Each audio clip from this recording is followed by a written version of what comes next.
Well, two mass shootings, 16 years apart, both at schools, one in Connecticut and one in Dunblane, Scotland. And they have some similarities, but also the reaction is likely to be different. Jerry Seib of the Wall Street Journal joins us now from Washington, D.C. to discuss this. Jerry, great column as always.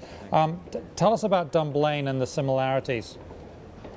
Well, 1996, similarities start with the fact that you had, in both cases, an elementary school where a mentally troubled man in each case, walks in Dunblane. Somebody walked in with several handguns, found 5- and 6-year-olds in a gymnasium, began shooting. 16 of those kids died. One teacher, several other teachers wounded. In Newtown, Connecticut, obviously, somebody walked in, found also similarly young students, 6- and 7-year-olds in this case, opened fire. 20 died, and 6 adults, administrators and teachers. So the shock was similar in both countries. You had, the same scenes of parents rushing to the school, trying to figure out what happened to their children. A nation that went into sort of shock and disbelief. 2 days later, the national leader, the Prime Minister of the United Kingdom in that case, and in this case, the President of the United States, shows up to try to help heal some of the wounds. And so I think the events themselves are eerily similar in their specifics. Now, the events are, but the reaction in Britain to gun control was what some Americans might say is extreme. Remind us what happened. Well, what happened in the case of the UK was that the tragedy at Dunblane started a movement, and I don't think anybody could have predicted this at the time of the tragedy, in which petition drives began. Ultimately, there were 2 large petition drives, one run by the Daily Mail newspaper, another organized by families and friends of the victims. Those 2 drives produced 1 million petition signatures asking for more controls on handguns, and specifically it's handguns in the case of the UK because those were the weapons used at Dunblane.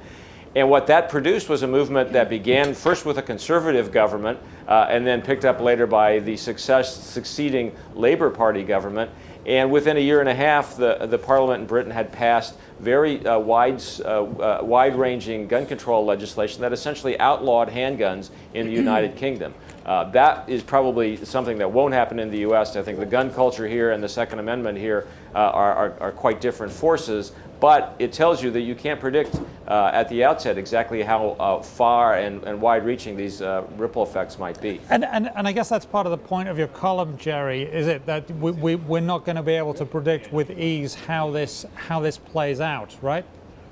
No, I think that's exactly right. And I think it's a mistake to try to predict at this hour, because a lot of people have said 2 things that I think are possible but by no means certain, and they're contradictory. Some people say, well, surely now there will be some gun control legislation. That's been said in the past after tragedies like this, and nothing actually happens.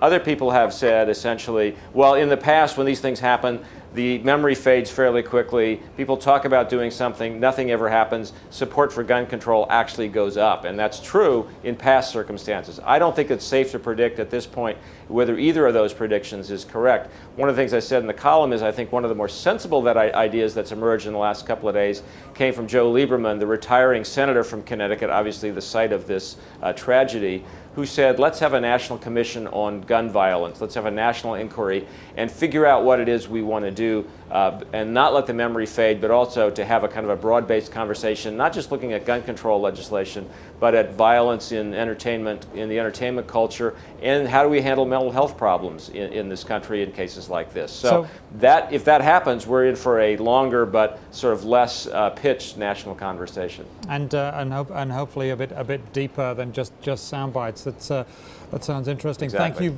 Thank you very much, Jerry Seib. Always a pleasure to have you on the show, and I suggest everyone check out Jerry's column.